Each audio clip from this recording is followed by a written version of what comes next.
Y vamos a lo prometido. Estamos con el especialista en salud pública, Omar Neira. ¿Estamos realmente preparados para un retorno seguro a las clases presenciales? ¿Qué tal, Omar? Buenos días. Nicolás, buenos días. Gracias por la invitación y es un placer. Antes de la pausa, gracias, hablábamos sobre la infraestructura, ¿no? Que hoy es alarmante lo que hemos visto y lo que seguramente vamos a seguir viendo, ¿no? Porque además, al final, esto va a generar una consecuencia, que aquellos niños, niñas, jóvenes, adolescentes, que no tengan de pronto la posibilidad de ingresar a sus centros educativos, sean reubicados en otros planteles, ¿verdad? Y eso va a generar hacinamiento. Entonces hay que partir por ese punto, por favor, Omar. Nicolás, correcto. Esta crisis sanitaria es dinámica, constantemente va a producir cambios a nivel epidemiológico y momentos sanitarios. Y tratar de estar siempre preparados en todo momento creo que no es posible, pero sí ser flexibles y adaptarnos a esta realidad.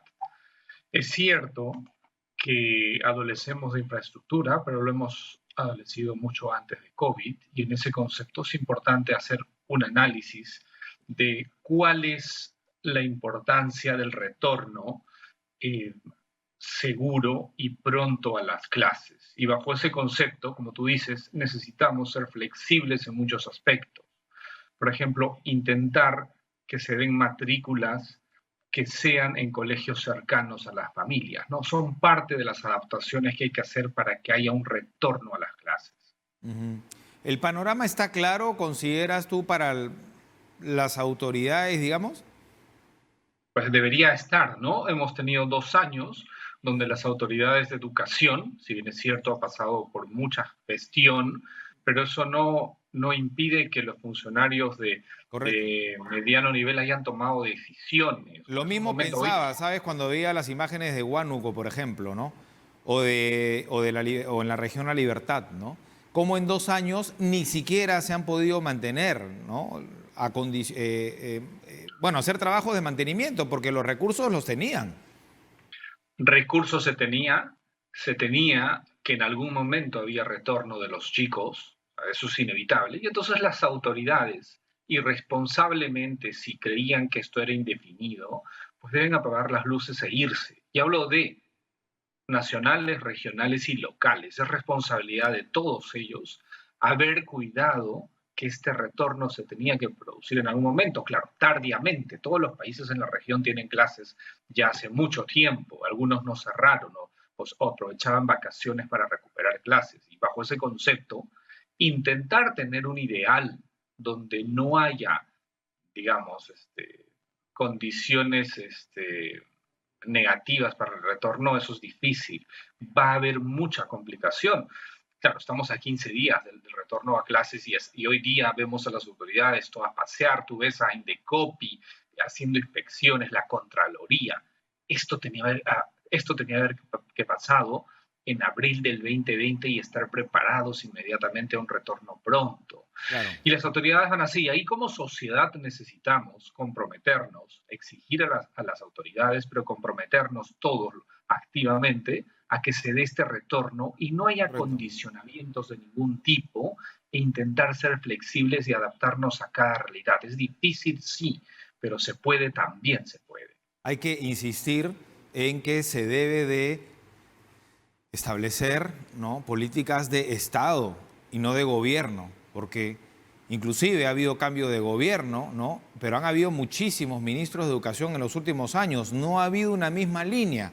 Y peor aún, porque se generó toda una polémica, una discusión con padres de familia si debía o no haber un plan, si debían participar o no todos en un plan piloto de semipresencialidad, que de pronto eso hubiera sido pues importante para justamente darle la mirada a los centros educativos y que no, digamos que no encontrarlos en esta situación deplorable, muchos de ellos, ¿no?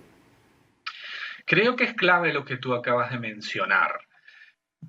Tiene que haber política de Estado en salud y educación. Hemos estado a la deriva en estos dos sectores tan fundamentales para la sociedad, sin liderazgo claro en estos dos sectores de la pandemia. ¿Por qué el Perú tiene el mayor número de fallecidos? Porque no ha tenido liderazgo de ninguno de los ministros que han pasado. Sí, debo discrepar con mucha gente, pero la realidad y las cifras te dicen eso. Y en educación también. Ninguno de los exministros de educación hoy puede salir con un palmarés y decir yo trabajé por la educación. Porque es sencillo, Nicolás. No habían clases. No habían clases. La realidad es esa. Y entonces, hace mucho tiempo venimos pidiendo que estos dos sectores se despoliticen, se despartidicen y se pueda llegar a un consenso como sociedad y los políticos que hoy no les preocupa la educación y la salud, tanto el Ejecutivo y el Congreso y como el Estado y la sociedad en general, pongámonos de acuerdo, que haya un equipo técnico que no esté ligado a estos partidos para intentar salir por un tiempo, porque si no establecemos políticas de salud de Estado que perduren más allá del cambio de ministros que se da en promedio cada 60 días en estos sectores.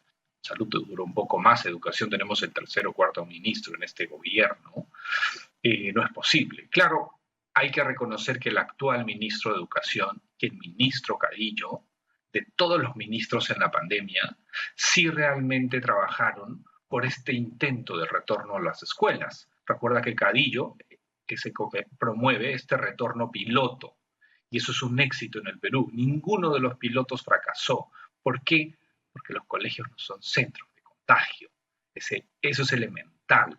Y es por ello que hoy, además de un panorama sanitario bastante adecuado que tenemos para marzo, el retorno seguro debe darse sin condicionamientos en el concepto de adaptarnos y ser flexibles. En esa línea, Omar, aunque la dinámica de la pandemia ha cambiado bastante, ¿no?, los últimos días, efectivamente, por el nivel de contagios, porque la variante Omicron, bueno, sacudió el país, ¿no? Pero hoy, por ejemplo, claro, la cosa puede cambiar en un mes y medio, pero hoy lo que nos muestra la situación de la pandemia es que al menos en el Perú cada vez hay menos hospitalizaciones y menos ocupación en camas UCI. De hecho, leía una estadística con respecto a la vía panamericana. En algún momento tuvo como 2.500 pacientes, hace un año nada más. Hoy tiene 400 y algo, lo cual pues es una estadística que obviamente nos invita, aunque hay que seguir cuidándonos, a ser optimistas. Y en ese sentido, ya hablamos de la infraestructura en el sector de educación, los centros educativos. ¿Cómo hacemos con la parte sanitaria? Es decir, por ejemplo, tú señalabas que no son centros de contagio, sin embargo, hay que cuidar a los chicos tienen que estar ahí. Se debería mantener el distanciamiento, ¿cuántos tienen que entrar por aulas? ¿Cómo va a ser el horario de clases? Va a tener que ser recortado. Y si queremos que entren más en un salón o que todos tengan las mismas posibilidades, vamos a tener que hacer vespertina en algunos centros que no la tienen hoy. Efectivamente, ¿no? A ver. Y discúlpame, y un paréntesis, y contratar más maestros, porque ya el Colegio de Profesores está pidiendo que se contrate más profesores. Así es. A ver, un pequeño resumen. Tema sanitario. Omicron trae una nueva realidad al mundo. Es altamente contagioso, pero no es letal en términos de enfermedad y de muerte. Sí, eso es una condición básica que hay que entender para este retorno, seguro. La población en Perú, 80% con dos dosis. Mucha población se contagió. Esto estamos olvidando mencionar, pero es fundamental. Hace unos días salió una publicación en Estados Unidos, en JAMA, que la inmunidad adquirida por contagio es muy robusta. Sumado a las vacunas, es lo que yo vengo sosteniendo, tenemos una cierta normalidad de rebaño. ¿Qué implica cierta normalidad? Que va a estar unos meses, 3 a 5 meses, hasta lo que sabemos hasta hoy en día, y vamos a estar como población muy bien protegida. Y eso permite retomar actividades prontamente. Y vamos a la educación. Pretender que esta educación sea la del 2019 en estos términos sanitarios no real, y sería irresponsable de mi parte, pero sí necesitamos adaptarnos y ser flexibles. Los chicos no pueden seguir perdiendo. ¿Qué significa esto? Si van a clases interdiarias o una vez, una semana sí, una no, siguen perdiendo. Ni siquiera hablo de recuperar conocimientos. más allá de todo lo demás que se ha perdido. Entonces los chicos tienen que tener la posibilidad, salvo los que tengan comorbilidades, ahí hay que hacer otro análisis, pero la mayoría tiene que tener clases al 100%. Eso no implica los horarios y las aulas full, y hay que hacer el análisis en cada colegio. Yo desde el año pasado vengo siguiendo personalmente muchos colegios públicos y privados, sí, públicos y privados. Y hablemos de los públicos, que son los más vulnerables y los que menos pierden. Y esto depende, y esta última norma de educación le ha dado toda la potestad al director de la entidad educativa para que asuma con responsabilidad y liderazgo este retorno. Y colegios públicos del Perú, de provincias más pobres, han logrado adaptar su infraestructura para que tengan la posibilidad de asistir. ¿Qué han hecho?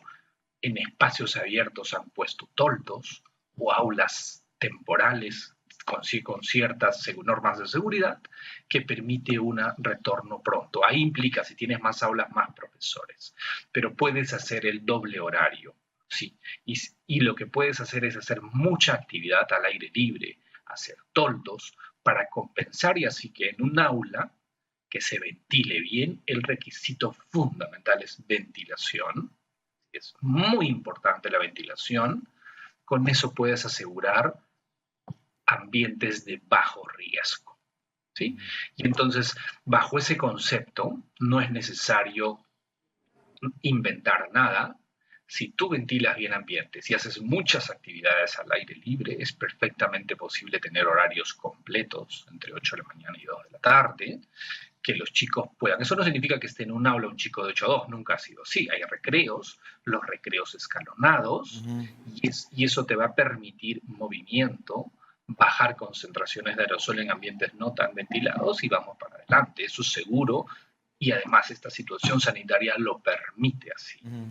Sí, me pregunto si realmente las autoridades tienen mapeado eso, ¿no? Las distintas realidades de los centros educativos en nuestro país. No es lo mismo costa, sierra, selva, no es lo mismo enero y julio, ¿no? No es lo mismo verano que invierno, y hay que estar preparados para todo el año, porque las políticas se van a establecer por todo el año escolar, ¿verdad?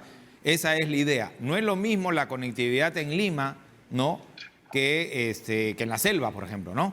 Entonces, eso me pregunto, si es que realmente las autoridades tienen mapeado, ¿no?, tienen mapeada la realidad, ¿no?, en todo nuestro país. Ahora bien, ¿han habido conclusiones de estos planes piloto?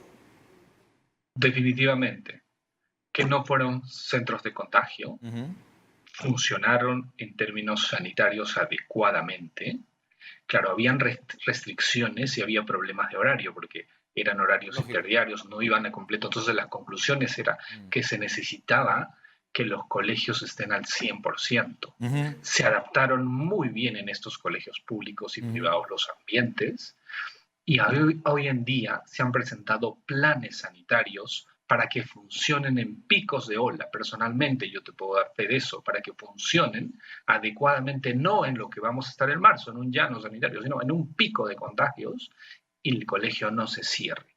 Pero lo fundamental, Sebastián, lo fundamental, ¿sabes cuál es la principal conclusión? Si tú le preguntas a los chicos, le preguntamos el último día de clases, ¿cuál era el mejor momento de esta etapa? ¿Y sabes cuál fue la respuesta? ¿Cuál? Haber regresado al colegio. Claro, claro que sí. Mira, esa respuesta hace que una sociedad movilice todos sus recursos logísticos, económicos y demás, para que a pesar de una crisis sanitaria, toda la sociedad cierre para que haya colegios. Claro. Eso es lo que... En realidad el tema es muy extenso, Omar, ¿no? Aquí en el canal de todos los peruanos, en el canal del Estado, pero también hay que advertir y obviamente criticar lo que se tenga que criticar, ¿no?, a las autoridades, porque todos somos el Estado y debemos defender los intereses de todos los peruanos. Vamos a decir las cosas como son. El tema es extenso. Nos vamos a seguir abordando la problemática en todo el país. No solamente del aspecto de la infraestructura, que ya es seria, ya lo vimos, sino también el tema de salud netamente, los protocolos sanitarios, pero también el aspecto emocional, que entiendo también es fundamental. Ya hay quienes señalan, bueno, siempre debió ser así, pero más aún ahora que se necesita un psicólogo, ¿no?, por colegio, lógicamente para que este retorno a las aulas sea saludable, ¿no?, entre comillas saludable, de manera integral para los pequeños. Una última reflexión en base a la importancia, Omar, de la participación y fiscalización de los padres de familia.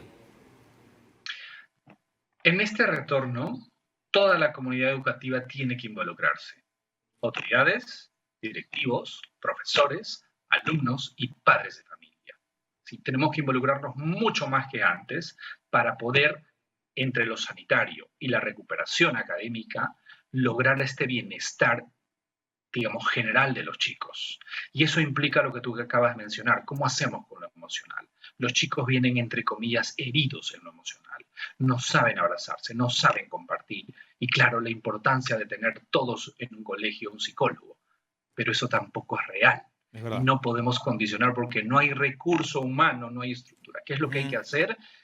El Estado y el Ministerio de Salud tendría que haber hecho un plan de soporte emocional, porque esto es salud, para que se dé un soporte a educación. Educación y salud tienen que trabajar de la mano y ahí tenemos las distintas postas y centros de salud que tienen que ir no a supervisar.